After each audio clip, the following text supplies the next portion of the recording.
In the United States, in the Appalachian Mountains, there is a place, an ominous, secret local. The locals call this place Silent Forest. Tourists avoid this place. Hunters avoid this forest. It is said that even wild animals and birds stay away from this place. Our story began with a hunter named Fredy, who settled on the edge of the forest at the foot of the Appalachian Mountains in 1832. He was an excellent shot and good at setting traps on animals.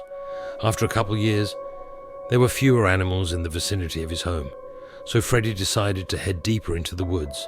After 5 days, the locals noticed that Freddy had disappeared, and after a month, he didn't show up either.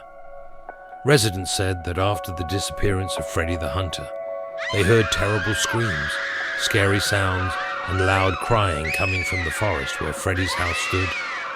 Many saw strange shadows that moved among the trees.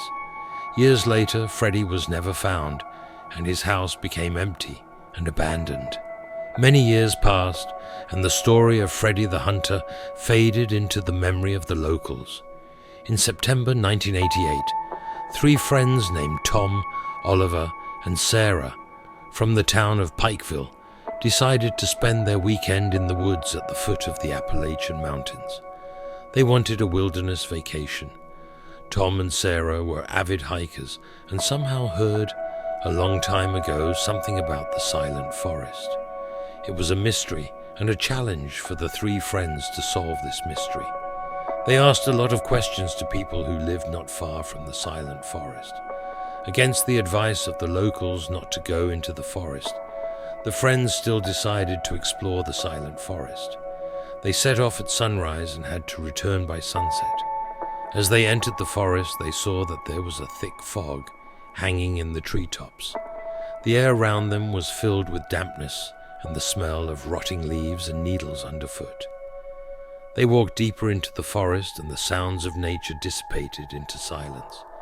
No birds chirping or small animals rustling could be heard. Only silence was all around. When Sarah said this, place gave her goosebumps, and her voice shook with fear and sounded very loud in the silence of the forest. With each step, the forest grew thicker and darker. The branches of the trees overhung the boys' heads and blocked out the sun. After 2 hours, they came upon a small clearing, in the center of which was a very old stone well. Sarah walked over to the well, knelt down beside it and peered into it. Very dark and deep, she whispered. She took a stone and threw it into the well, but they heard neither the splash of water nor the clatter of the stone against the ground, and Tom said nervously that this well was bottomless. As Sarah rose from her knees, she leaned her hands on the stones of the well. One of the stones was sharp, and Sarah accidentally cut her finger on the stone. Sarah's finger bled, while Tom was wrapping Sarah's finger with a bandage. Her blood got on the ground, on the well stones, and fell into the well. "Guys, we have to leave. Something is wrong here," Sarah said, and her voice became frightened. Oliver and Tom didn't argue. They hurried back the way they had come. The way back seemed different and unfamiliar. It was darker, though it was still noon. A sense of dread hung in the air. The friends began to panic. They tried to follow their footsteps, but each step led them deeper into the forest as suddenly Oliver screamed. They turned around and saw a figure standing not far from them. It was a man in tattered old clothes, with a thick beard on his face and long, dirty hair on his head. His eyes were wide and glowing red, and he had a wild look in his eyes. "Who are you?" shouted Tom to him. The man took a step back and disappeared into the woods.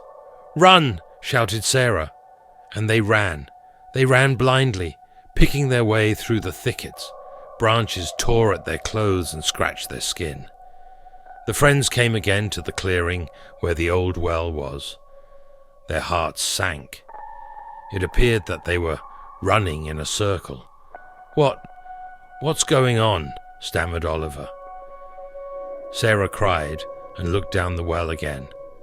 She saw hundreds of eyes glowing in the darkness of the well. Suddenly the ground beneath them shook. A cold wind swept across the clearing, and there was a putrid odor all around. "Run!" she shouted, but it was too late for her. Long arms covered in dark, rotting skin burst out of the well. They grabbed Sarah's legs and dragged her into the well. "Help me!" Sarah screamed. Clinging to the ground with her fingers, Tom and Oliver grabbed her arms and started pulling as hard as they could, but the rotting hands from the earth were too strong. With a horrible and desperate scream, Sarah was pulled into the well. The hands disappeared, and there was silence again. Oliver and Tom stood in that silence without moving. They were afraid to make a single movement, terror gripping them. Fear and silence pressed down on them from all sides. They thought the same fate awaited them. Then they heard a whisper. It was a rough male voice, uttering some incantation in the language of the ancient Indians. At first it was faint, and with every second it grew louder and louder. The boys broke abruptly from their seats and ran. They ran, driven by fear and adrenaline, tearing through the dense forest until they ran out into the open. It was already dark, and the sun was setting behind the mountains. They realized they had broken out of the silent forest. Their clothes were all torn from the thick tree branches, and there were traces of blood on their skin. They never spoke again about what happened in the silent forest. After this incident, Tom became completely grey-haired, and Oliver began to stutter badly. The friends vowed never to return to the silent forest again, and the silent forest is still waiting for its daredevils, just as it was many years ago.